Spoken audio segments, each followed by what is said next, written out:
नमस्कार, teaching material में आप सभी का स्वागत है। दोस्तों, आज मैं आपके लिए जीव विज्ञान की 10th पाठ्य योजना लेकर आई हूँ, जिसमें हमारा टॉपिक है पुष्प। देखते हैं ये पाठ्य योजना कैसे बनी है। सबसे पहले दिनांक डालेंगे, विषय विज्ञान, उपविषय जीव विज्ञान, प्रकरण पुष्प। कक्षा 6 का ये टॉपिक है, कालांश सेकंड है, समयावधि 40 मिनट हमने यहाँ पर ली है। सबसे पहले हम यहाँ पर सामान्य उद्देश्य लिखेंगे। यहाँ पर हमने 5 सामान्य उद्देश्य लिए हैं। आप जीव विज्ञान के किसी भी लेसन प्लान पे इन 5 सामान्य उद्देश्यों को ले सकते हैं। पहला है छात्रों को विज्ञान के तथ्यों का ज्ञान कराना तथा उनका व्यावहारिक उपयोग सिखाना। दूसरा, छात्रों में विज्ञान विषय के प्रति रुचि उत्पन्न कराना तथा उनमें एकाग्रता, आत्मनिर्भरता का भाव उत्पन्न कराना। तीसरा पॉइंट होगा छात्रों में तर्क शक्ति, विचार शक्ति व कल्पना शक्ति आदि मानसिक शक्तियों का विकास कराना। फोर्थ पॉइंट होगा छात्रों में आत्मविश्वास उत्पन्न कराना। फिफ्थ पॉइंट होगा छात्रों में वैज्ञानिक दृष्टिकोण उत्पन्न कराना। ये 5 पॉइंट हमारे सामान्य उद्देश्य के हो जाएंगे। इसके बाद अगला जो पॉइंट आता है वो आता है विशिष्ट उद्देश्य का। हमने यहाँ पर 3 विशिष्ट उद्देश्यों को लिए हैं, जिसमें पहला है छात्रों को पुष्प के विषय में जानकारी देना। दूसरा, छात्रों को पुष्प की आंतरिक संरचना का ज्ञान कराना। तीसरा, छात्रों को स्त्री केसर के भागों से अवगत कराना। इसके बाद हमारा अगला जो पॉइंट आता है वो आता है शिक्षण सामग्री का, जिसपे हमने चौक, संकेतक, चार्ट, डस्टर, लपेट श्यामपट्ट आदि का प्रयोग कर रखा है। पूर्व ज्ञान पे लिखेंगे छात्र पुष्प के विषय में सामान्य जानकारी रखते हैं। ये क्या हो जाएगा? पूर्व ज्ञान हो जाएगा। इसके बाद हमारा जो अगला पॉइंट आता है वो आता है प्रस्तावना कौशल का। इसमें जो क्वेश्चन होते हैं वो एक दूसरे से कोरिलेट करते हैं। ये हमारी पाठ्य योजना का सबसे महत्वपूर्ण पार्ट होता है। देखते हैं। सबसे पहले हम यहाँ पे 3 कॉलम बनाएंगे, क्रम संख्या, छात्र अध्यापक क्रियाएं और तीसरा होगा छात्र क्रियाएं। दोस्तों, अगर आपको ये वीडियो पसंद आए तो प्लीज़ हमारे चैनल को लाइक, सब्सक्राइब एंड शेयर करना ना भूलें। पहला क्वेश्चन होगा सांस लेने की प्रक्रिया क्या कहलाती है? छात्र क्रिया पे लिखेंगे श्वास लेने की प्रक्रिया श्वसन कहलाती है। दूसरा प्रश्न, श्वसन में हम कौन सी गैस लेते हैं? छात्र क्रिया पे लिखेंगे श्वसन की प्रक्रिया में हम ऑक्सीजन लेते हैं। तीसरे क्वेश्चन का निर्माण अब ऑक्सीजन से होगा। हमें ऑक्सीजन किससे मिलती है? छात्र क्रिया पे लिखेंगे हमें ऑक्सीजन पेड़ पौधों से मिलती है। आप यहाँ पे देख सकते हैं, हम यहाँ पे क्वेश्चनों को कोरिलेट करते हुए बना रहे हैं। फोर्थ क्वेश्चन होगा पौधे के प्रमुख भाग कौन कौन से हैं? छात्र क्रिया पे लिखेंगे पौधे के प्रमुख भाग जड़, तना, पत्ती व फूल है। फिफ्थ क्वेश्चन हो जाएगा पुष्प के विषय में बताइए। छात्र क्रिया पे लिखेंगे समस्यात्मक प्रश्न। दोस्तों, आप यहाँ पे देख सकते हैं हमारा जो टॉपिक था पुष्प वो निकल कर आ गया। इसके बाद हमारा अगला पॉइंट आएगा उद्देश्य कथन, जिस पे हम लिखेंगे छात्रों आज हम पुष्प के विषय में विस्तार पूर्वक अध्ययन करेंगे। ये क्या हो जाएगा? हमारा उद्देश्य कथन हो जाएगा। अगला जो पॉइंट आता है हमारा वो आता है प्रस्तुतिकरण का। सबसे पहले हम यहाँ पर 8 कॉलम बनाएंगे। पहला होगा शिक्षण बिंदु, दूसरा होगा अपेक्षित व्यवहार में परिवर्तन, तीसरा होगा शिक्षण अधिगम प्रक्रिया, छात्र अध्यापक क्रियाएं, फोर्थ होगा छात्र क्रियाएं, फिफ्थ होगा विधि प्रविधि, 6 होगा सहायक सामग्री, 7th होगा श्यामपट्ट कार्य और 8 क्या हो जाएगा? मूल्यांकन। शिक्षण बिंदु पे हम अपना पहला पॉइंट लिखेंगे पुष्प। अपेक्षित व्यवहार में परिवर्तन पे लिखेंगे ज्ञान, जिस पे लिखेंगे छात्र पुष्प के विषय में पुनः स्मरण कर सकेंगे। शिक्षण अधिगम प्रक्रिया, छात्र अध्यापक क्रिया पे लिखेंगे विकासात्मक प्रश्न। दोस्तों, हम जब भी किसी टॉपिक को स्टार्ट करते हैं तो कुछ प्रश्न क्या लेंगे? विकासात्मक के लेंगे, जो हमारे प्रीवियस ईयर के नॉलेज से संबंधित होंगे।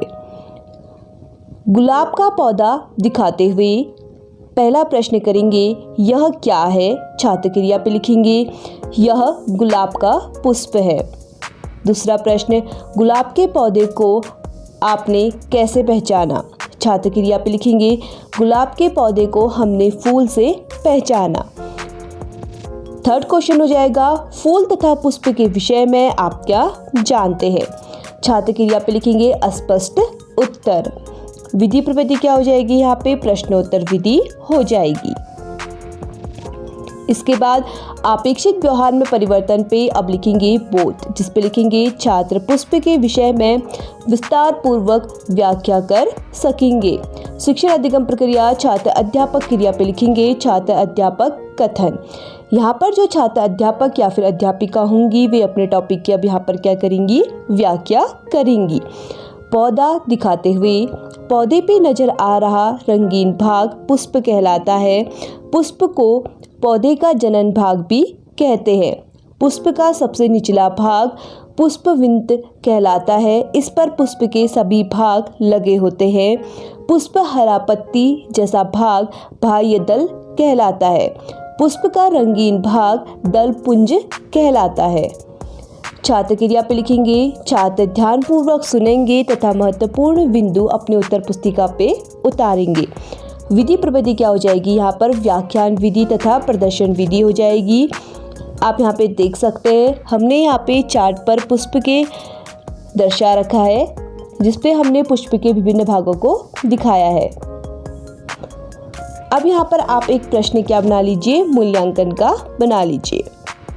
यहाँ पे दूसरा शिक्षण बिंदु स्टार्ट होगा। तो हमारा दूसरा शिक्षण बिंदु है पुष्प के आंतरिक संरचना। शिक्षण अधिगम प्रक्रिया छात्र अध्यापक क्रिया पे अब हम क्या बनाएंगे? यहाँ पे विकासात्मक प्रश्न बनाएंगे। पहला प्रश्न होगा, पौधे का जनन भाग किसे कहते हैं? छात्र क्रिया पे लिखेंगे पौधे का जनन भाग पुष्प को कहते हैं। दूसरा प्रश्न, पुष्प के बाह्य भाग कौन कौन से हैं? छात्र क्रिया पे लिखेंगे पुष्प के बाह्य भाग बाह्य दल व पुष्पविंत हैं। थर्ड क्वेश्चन हो जाएगा, पुष्प दिखाते हुए पुष्प की आंतरिक संरचना के विषय में आप क्या जानते हैं? छात्र क्रिया पे लिखेंगे अस्पष्ट उत्तर। विधि प्रविधि क्या हो जाएगी? प्रश्नोत्तर विधि हो जाएगी। इसके बाद आपेक्षिक व्यवहार में परिवर्तन पे लिखेंगे कौशल, जिस पे लिखेंगे छात्र पुष्प की आंतरिक संरचना को जानने का कौशल प्राप्त कर सकेंगे। शिक्षण अधिगम प्रक्रिया छात्र अध्यापक क्रिया पे लिखेंगे छात्र अध्यापक कथन। अब यहाँ पर हम अपने टॉपिक की व्याख्या करेंगे। हमारा टॉपिक है पुष्प की आंतरिक संरचना।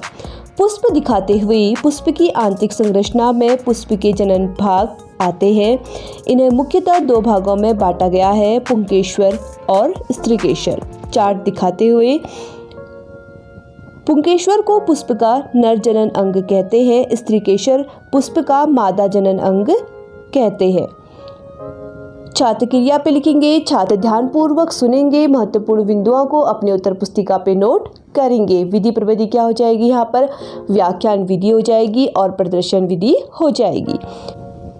शामपट कार्य पे आप यहाँ पे देख सकते हैं हमने यहाँ पर शामपट के एक लघु प्रतिरूप को लगा रखा है, जिसपे हमने पुष्प के मुख्यतः दो जनन भागों को दर्शाया है। आप यहाँ पे देख सकते हैं। आप यहाँ पे एक प्रश्न मूल्यांकन का बना लीजिए, क्योंकि हमारा जब भी एक टॉपिक कंप्लीट होता है तो एक प्रश्न क्या होगा? मूल्यांकन का होगा, जिससे आप यह जान सकते हैं कि आपने बच्चे को क्या पढ़ा रखा है, वह कितना समझ पा रहा है। इन सभी चीज़ों की आपको यहाँ पे जानकारी मिलेगी। इसलिए यहाँ पर एक प्रश्न आपका क्या हो जाएगा? मूल्यांकन का हो जाएगा। अगला शिक्षण बिंदु आता है हमारा स्त्रीकेशर का। हमने इस लेसन प्लान पे 3 शिक्षण बिंदुओं को लिया है। पहला था पुष्प और दूसरा था पुष्प की आंतरिक संरचना और तीसरा क्या हो जाएगा? स्त्रीकेशर। अपेक्षित व्यवहार में परिवर्तन पे अब लिखेंगे अभिरुचि, जिस पे लिखेंगे छात्र पुष्प एवं स्त्रीकेशर के विषय में जानने में रुचि ले सकेंगे। शिक्षण अधिगम प्रक्रिया छात्र अध्यापक क्रिया पे लिखेंगे विकासात्मक प्रश्न, क्योंकि हमारा यहाँ पे अगला टॉपिक स्टार्ट हो रहा है तो कुछ प्रश्न क्या हो जाएंगे? विकासात्मक के हो जाएंगे। पुष्प की आंतरिक संरचना में कौन से भाग आते हैं? छात्र क्रिया पे लिखेंगे पुष्प की आंतरिक संरचना में पुंकेसर और स्त्रीकेसर आते हैं। दूसरा प्रश्न होगा स्त्रीकेसर के विषय में आप क्या जानते हैं? छात्र क्रिया पे लिखेंगे अस्पष्ट उत्तर। विधि प्रविधि क्या हो जाएगी? प्रश्नोत्तर विधि हो जाएगी। अपेक्षित व्यवहार में परिवर्तन पे अब लिखेंगे अभिवृद्धि, जिस पे लिखेंगे छात्र स्त्रीकेसर व पुष्प के विषय में ज्ञान प्राप्त कर सकेंगे। शिक्षण अधिगम प्रक्रिया छात्र अध्यापक क्रिया पे लिखेंगे छात्र अध्यापक कथन। अब यहाँ पे जो छात्र अध्यापक होंगे वे अपने टॉपिक की व्याख्या करेंगे। क्रियाकलाप के द्वारा पुष्प के सारे भाग निकाल लें। पुष्प का हरा आंतरिक भाग स्त्रीकेसर है। स्त्रीकेसर का सबसे ऊपरी भाग वर्तिकांग कहलाता है। नीचे की नली जैसा भाग वर्तिका कहलाता है। वह सबसे नीचे उभरा गोला भाग अंडाशय कहलाता है। स्त्रीकेसर को ब्लेड से खड़ा काटने पर आप उसके भीतरी संरचना भी देख सकते हैं। ये सारी प्रोसेस आप क्रियाकलाप के द्वारा बच्चों को दिखा सकते हैं। छात्र क्रिया पे आप लिखेंगे छात्र ध्यानपूर्वक सुनेंगे तथा महत्वपूर्ण बिंदुओं को अपने उत्तर पुस्तिका पे उतारेंगे। विधि प्रविधि क्या हो जाएगी? व्याख्यान विधि हो जाएगी। और हम प्रदर्शन के द्वारा दिखा रहे हैं तो यहाँ पर क्या हो जाएगी? प्रदर्शन विधि हो जाएगी। एक प्रश्न आप यहाँ पे क्या बना लीजिए? मूल्यांकन का बना लीजिए। जो पॉइंट आता है वो आता है निरीक्षण कार्य का, जिस पे लिखेंगे छात्र अध्यापक छात्रों को शामपट कार्य उतारने को कहेंगे तथा संपूर्ण कक्ष का घूमकर निरीक्षण करेंगे। अगला पॉइंट आता है पुनरावृत्ति प्रश्न का। यहाँ पे हमने 2 प्रश्नों को लिया है। पहला है पुष्प के जनन भाग कौन से हैं? दूसरा प्रश्न पुष्प में कौन कौन से भाग होते हैं? अगला पॉइंट आता है गृह कार्य का, जिसमें पहला प्रश्न होगा पुष्प की संरचना बनाइए तथा उनके विभिन्न भागों के विषय में विस्तार पूर्वक समझाइए। ये क्या हो जाएगा? गृह कार्य।